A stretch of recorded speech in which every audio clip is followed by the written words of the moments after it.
Karin, how do you manage to balance running a business, raising twins? Is true balance attainable? Well, very good question. Children, they're a blessing and they usually just come randomly, right? And I don't know if you're ever ready for it, but you just somehow superpowers come and you just handle. It was definitely challenging to prioritize, and you can't. Like, if you're going to scale, you have to hire people that are better than you are. Correct, yeah. You know, take a hit on the ego, and you have to have a lot of trust. And it kind of sped that process up. We have a lot of fun. We joke around a lot, and that, I think, it's the same leadership skills, you know, work hard, be funny, say a lot of positive things to people, make them feel appreciated because they're the reason you are where you are. Just operate from kindness, you know. If you do things with good intentions, it will come back to you.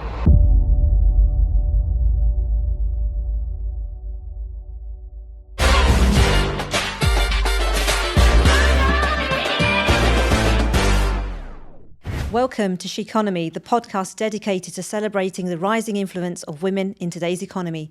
I'm your host, Sophia, and I'm thrilled to introduce Karin Drane. Her remarkable story of building a multi-million-dollar powerhouse is truly inspiring. Welcome, Karin. Thank you. So nice to be here. So, Karin, your entrepreneurial journey took a turn when you decided to launch Curveball Events with just one client. Why take a risk rather than play it safe? Well, I was kind of playing it safe and kind of taking a risk because I wanted to start a business. I wanted to do my own thing, but I did it as I was still working full time. And to be honest, I wasn't thinking about starting an event company first. I was actually just on the verge of signing a lease for a warehouse to start a pet nursery. Oh, wow. It's going to be called Doggy Days. But yeah. And then my old clients from when I was in events started calling me.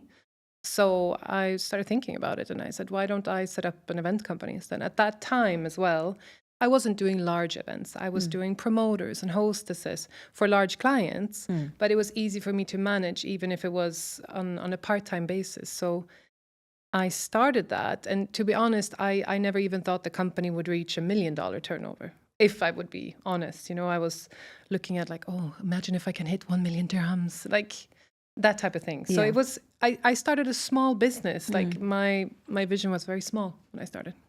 Amazing, amazing. So with a background in law, criminology, hospitality management and marketing, what advice do you have for those struggling to find their professional calling? That's a great question. I think it's so hard to find what you like doing, right? I think the best way is probably by trying a lot of things. At least it was for me. And I went from studying languages in high school to starting law school just because I was like, oh my gosh, I don't know what to do, but I don't want to waste time. It needs to look good on paper. And just by trying different things, and then like, okay, let me add on criminology because law was not feeling great. I thought it was going to be like CSI. It is not. It's like statistics. And then I've just tried my way. But what I've done, and I think a lot of people who have found something that they really love is you're open. You're open to new opportunities and you explore. I'm not saying distractions, but opportunities. True. So to kind of test a lot of new things and just see like what fuels you, what makes you feel like, wow, this was amazing. I want to do more of this, and then find a way to make money from that. Absolutely. I think that last part is if you can find something that you love, enjoy and make money, that's the perfect kind of for sure combination. I mean, I'll still be like, keep it realistic as well, like and maybe I would love, especially for a lot of young women, to think a little bit bigger, you know. Maybe instead of telling yourself that I want to start a small business, try to change that into I want to start a business. Scale. I want to start a business. Not labeling it small, if that makes sense. Yeah. That's good. That's great tips there. And how do you determine when it's time to pivot in your career or business? I feel like the P&L tells you that, right? Like, I mean, if you're doing great, keep doing and do more of it. But I think you owe it to yourself and to your business to be honest about what is fun, what makes you money, and also what you're able to do, right? And absolutely. Again, I've probably done every single mistake an entrepreneur can make. aside from the ones that are coming. There's still some goodies in the bag for sure. But I've been very honest with myself, and my boss is the profit and loss sheet, right? The result of the company. That's if I work hard, the boss is happier with me. If I don't work so hard, okay, I won't get fired, but like other people can get fired if I'm irresponsible. So yeah. Nice, I like that. That's a very to the point and visual way of looking at things. Absolutely. So what would you advise your daughters to explore in terms of various career paths, or to commit to one for the long term? Well, you've kind of said this. Well, I've thought about that a lot as well, because I don't want my children, it's not my life, it's their life, right? And I do a lot of things with them that they enjoy, like they love speed, they like climbing, risk. I don't like that. I'm not outdoorsy. I don't like insects, like I'm not, it's not for me, but it's them, and this is their life. Absolutely. I'm just here to try and equip them with the tools that they need, right? Yeah. Two things that I will definitely keep reminding them of as they get older. One, sales. If you learn sales, if you learn how to connect with people, not like this DoorDash, not like trying to sell or trick people, but no, if you can learn how to connect with someone and find a way to add value to that person so that they spend more money with you, if you can learn that, you can go into any industry you want. Absolutely. And then you might as well pick and choose what makes you the most money, right? True. That would be the first one. And the second one for me would be that in my case, my daughters are twins. And I think marketing and branding is huge. So my recommendation to them would be to take advantage of this beautiful gift that you copy paste. Yeah. If you want to be dentists, you're the twin dentists. If you want to be real estate, you're the real estate twins. Like, try to utilize the fact that you already have a personal brand head start. Absolutely, yeah. That's amazing. That's really good. And on the sales side, I'll just, I totally agree with you, because I think it doesn't matter which profession you're from or in, you need to have a good level of sales skills. Whether you're a doctor, whether you're in business itself, you need the skills. So if you can get that right, then amazing. And I think the connection with people as well. Totally agree with you. Absolutely. And I love the fact that, let your daughters utilize the fact that they naturally have a gift. They're twins. And head start. Why not? Why not? People already notice you and remember you, so just use that. Why split up when you can stay a stronger unit, right? Absolutely. Yeah. Amazing. Karin, how do you manage to balance running a business, raising twins, and personal pursuits? Is true balance attainable? I don't manage the balance. I would love to meet someone who does. Congratulations to them in that case. But I think, no, absolutely not in my case. The thing that mainly suffers in my life is the sleep. I try to bend myself backwards to have as much time as I can with the kids without neglecting the business and etc. I always drop the kids in the morning to school because I want to have those moments. The majority of days I pick them up as well, and then I do any calls, etc. from home. But as a result, it also means that I have very little hours in the day. So no, I don't balance. I'm constantly sleep deprived.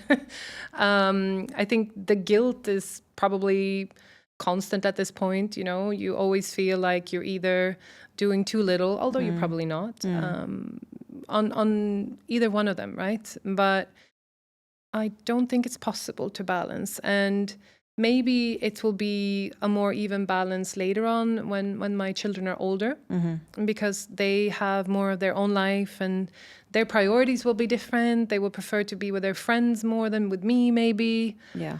Possibly, probably, most likely, unfortunately.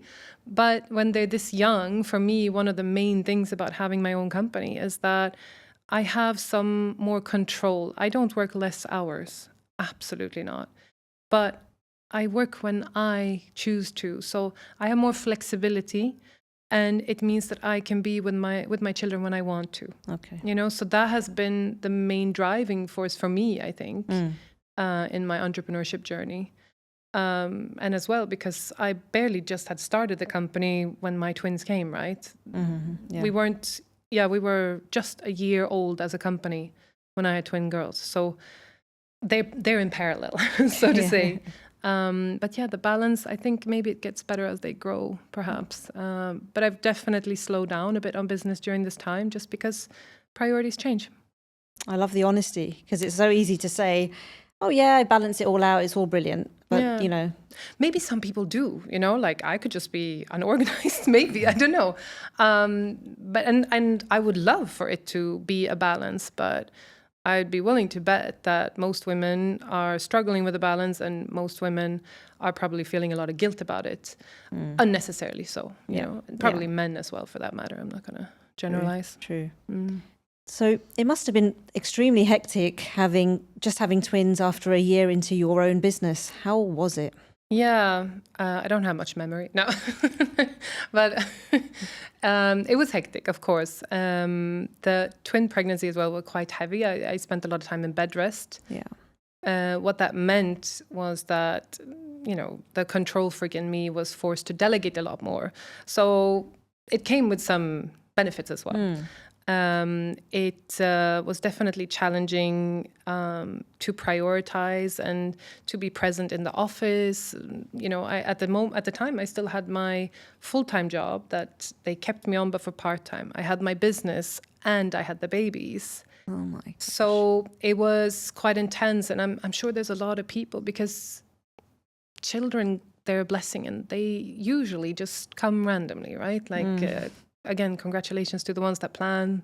I did not, and I don't know if you're ever ready for it, but you just somehow superpowers come and you just handle whatever needs to be handled. But of course, it's overwhelming, extremely overwhelming. The best part that came out of that stress on the business was that I was forced to delegate a lot more than I would have done if I still would have been physically able to do the work myself. And at least me as an entrepreneur in the beginning, I always felt like I wanted to be involved in the training. I wanted to be involved in the execution. I want to be involved in everything. True. And you can't. Like, if you're going to scale, you have to, hire people that are better than you are. Correct, yeah. Take a hit on the ego. Absolutely. And you have to have a lot of trust. And it kind of sped that process up a little bit, So on delegating tasks, we know it can be challenging, especially for strong, independent women. How did you, apart from this kind of experience that you've had with the children, how else did you learn to delegate more effectively? And what advice can you give to others on that? It's been a steep learning curve. I think if you don't delegate, the business has a natural way of teaching you lessons, because you'll start dropping balls. There's no way you can do everything yourself. And if you are hungry, ambitious, and you go after business and take on more and more, you're going to feel that lesson hit you like a train. True. When a client is not happy or something goes really wrong, irrespective of which industry you're in. Yeah. For me, what helped a lot of mentoring. I'm very fortunate to have people around me that own their own businesses. A mastermind I joined was phenomenal for me, meeting once a month, talking about the wins, the struggles, and commitments for the next meeting. That was a huge, huge growth for me. Yeah. And as well to sit with other entrepreneurs when they introduce themselves, and I just felt like, what am I doing here? Why am I here? And then a few years on, to hear that they felt the same, although they were much larger than I was at the same time. So there's so many resources as well if you learn, but it was tricky to me to go from the technician stage to the management stage, right? Like, I was good at what I was doing, and then I had to learn to go into people managing, cash flow, strategy, and all this. Like, correct. I didn't start a business to do that. That wasn't like, oh yeah, let's do this. I want to work with cash flow. I want to see what problems there are. Who should I call to call for payments today? That's not why I started a business. No. I started it because I enjoyed what I did. True. So it's a big journey to go from the technical operational side, where you're really naturally talented, and growing into being someone who runs a business. Yeah. Hence, have made all the mistakes an entrepreneur can make, for sure. I think it's easily done, because we have our own profession, and then we open our business and it's brilliant, but then we're the sales manager, we're the marketing manager, we're the finance manager, everything. And we have no clue generally of all these different aspects. And yeah, you're right. I think, you know, we love what we do, but we don't know the ins and outs of running the business. There's a book on that as well, if I may add, that I found very helpful. The E-myth, why most small businesses or why most businesses don't work. Yeah. Love it. And what I did, I read it, and then 2 years later, I read it again, comparing, you know, like where I was at. That book I found it immensely helpful. So, needless to say, you are incredibly busy. How do you personally cope with stress, and do you have any strategies or rituals just to keep you grounded? Yeah, I do. I'll thank my mom for that. She introduced me to a concept that she calls the happy bucket. You know, like a bucket of stuff that makes you happy. And if it's running low, you need to fill it up with some more stuff. My mom is also a high achiever, very driven, but people pleaser. So she's had the pleasure of being burnt out, but to the point where like one day she just could not stand up. She could not get out of bed. That burnt out. So she's had a huge growth curve in, you know, looking after yourself and mentally, emotionally, which she then has tried to pass on to us, which is fantastic, right? So yeah, I have my happy bucket. I definitely have hobbies and stuff that I do, perhaps not on a regular basis, but I have these hacks that I do, like even for at home, things that will relax me. I make sure it could be stuff like my favorite food, that I just order that because it's a pick me up, you know, or doing a face mask because it calms me down. I don't have to take 2 hours to go to the spa. That's not the point. There are little small tricks things that just make you feel and better. I mean, anyone who's ever watched Tony Robbins or similar, like, you know, that you can literally jump up and down 10, 15 times and you'll have endorphins, like it will make you feel better. So there are tricks, right? And I try to apply them as much as I can. But sometimes you just need a good night's sleep. That is important, 100%. Yes. Yeah. 100%. So as someone who manages high-profile talents like Kris Fade and Priti Malik, what qualities are essential for effective leadership and talent management? Well, very good question. Not sure if it's any different than normal leadership, to be honest. Perhaps because our industry is not exactly the 9 to 5. It is, you know, weekend work, it's evenings here, there. I mean, I'm pretty sure the leadership pressure is that you have to lead by example. I'm positive that my team would not appreciate that I sat leading from the back, asking them to work on weekends, asking them to go to all the events on the evenings. So I think, yeah, you have to work as hard, if not harder, than your team, for sure, especially in this industry. Yeah. But other than that, I think the leadership qualities are more or less the same. With us, of course, it's key with confidentiality. You know, the projects that we work on are huge, massive. Loads of the time there's embargoes that we have to consider. So it puts a lot more pressure on the team and the individuals, the ethics and integrity. Yeah. But of course also on the leadership to just make sure that, yeah, there's times to laugh and joke around and stuff, but there are other times where we absolutely cannot due to the nature of our business. But other than that, I think it's the same leadership skills, you know, work hard, be funny. Yeah. Say a lot of positive things to people, make them feel appreciated because they're the reason you are where you are. Amazing. So every entrepreneur encounters setbacks. Can you share a particular failure or setback you've experienced and how you bounced back from it? Well, there's been many. No, there's been a lot. First one, of course, is the first time a client delays payment. Massive impact on the business, you know, and that's when you really feel, oh, planning matters, doesn't it? Cash flow. What do I do? My first one, I haven't had many, alhamdulillah. But the first one I had was for a massive event, and they took 9 months to pay.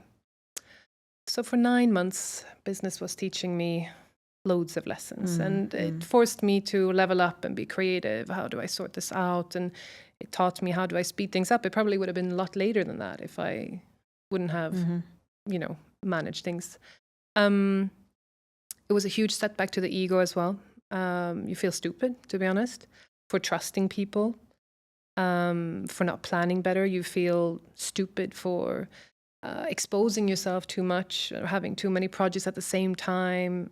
Like, there's a lot of emotional things that you go through aside from just ego.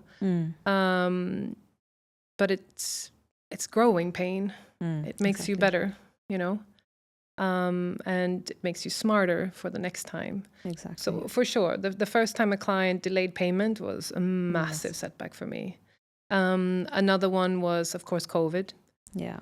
Massive. Imagine in event industry, we have these, in our office, we have these large calendars where we put, we have for the talents, we have the months coming, and then we have for the events. So for the event ones, you can imagine we had peak season. This would have been February or March, right? Which is still peak season for events. And every day we would remove one Post-it as the clients cancel their events. I still get goosebumps talking about it. Because all I could think was, what am I going to do with the team? They have families. Yeah. What do I do? It was such a massive responsibility to try and figure out, how do I navigate this, and rack our brains like, okay, how can we pivot? What can we sell? Which client? What can we do for them? How can we be creative? And it was just such a challenge. And I just was so lucky that I had such a tight team. Everyone was so helpful and just stayed positive, no pun intended, in this entire thing. That one was probably where I learned the most, that team cohesiveness can help you through so much. If you just have time, you can figure most of it out.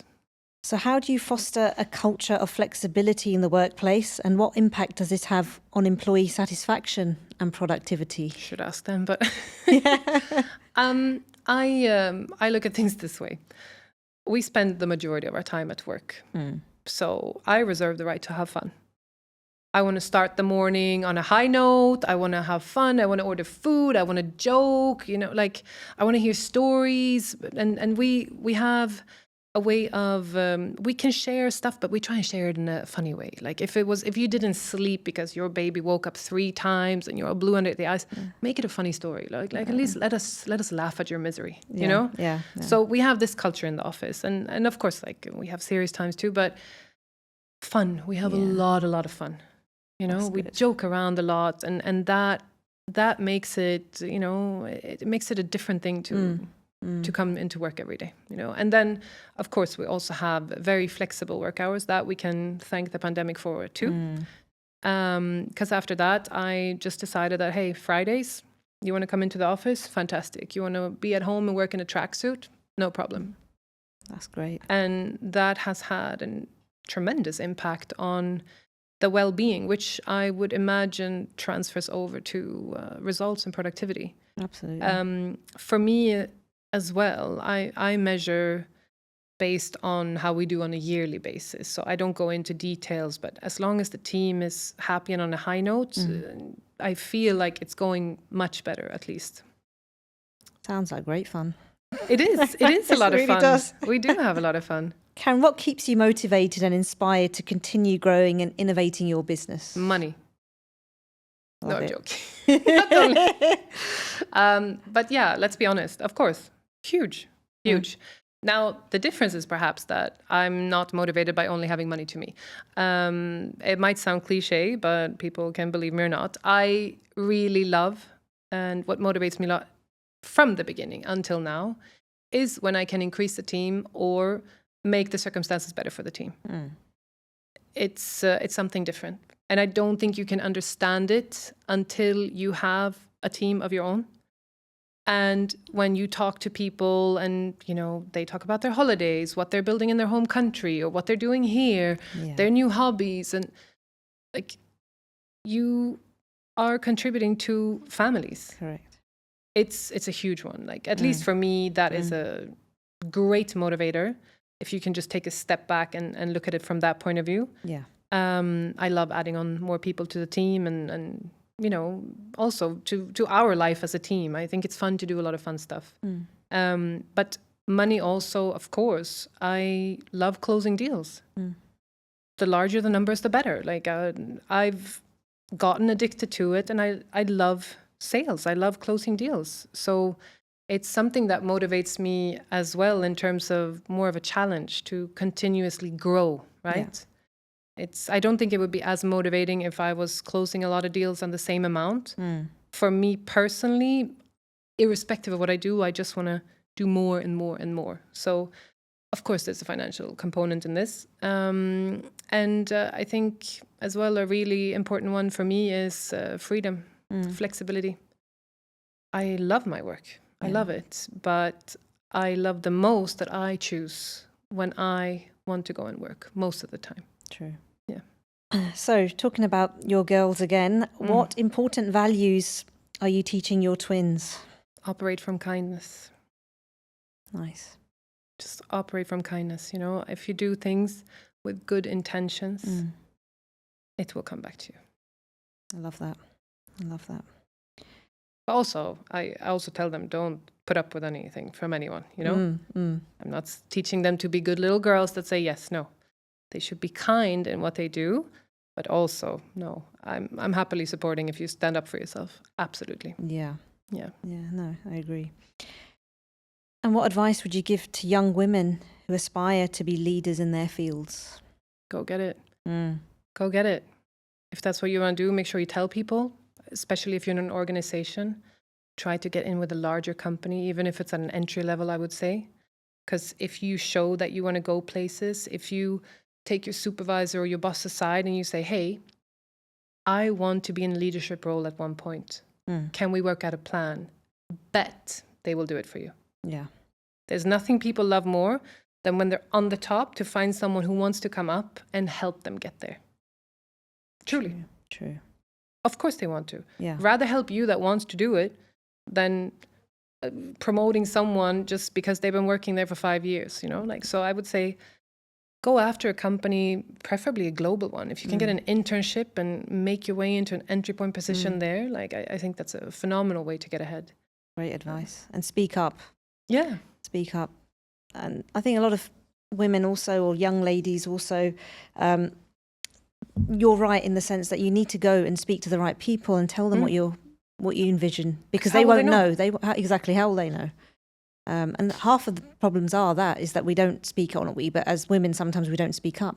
Speak up, and you know the opportunities are there. It's endless, really. I think so, but maybe that's a bit overwhelming as well. Maybe when you're growing up in today's age, where you see social media, you have insight to the entire world. Maybe you just feel like, oh my gosh, there's so much pressure. I have all these opportunities. Which one do I do? Right. I can imagine it would be like that, right? Mentors are really important too, you know, to have other people. And nobody who is really successful will kick on someone who's down. They just will not, unless they're super insecure, you know. Yeah, exactly. But otherwise, people that reach a certain level, they would love to share their wisdom. They would love to say, like, of course I will look at your CV. Of course I will help you with an internship. Like, just have to ask, I think. And if you don't have it in your social life, like maybe you're coming from a really humble background, you know, we have the internet now. You have an online connection, you can still get there. You can mingle on LinkedIn. You can offer, hey, I'd like to work for free for 3 months. You can always do that. I'm not saying like go work for free all the time, but you can get there irrespective of where you're starting, I would say, in this day and age. It's just going to be a lot harder for some than others. True. So we've come to the end of this episode. Thank you so much, Karin, for all of that, the insights and the tips. And I'm sure our audience have had so much value from this. Thank you again. Thank you for having me. It was a pleasure.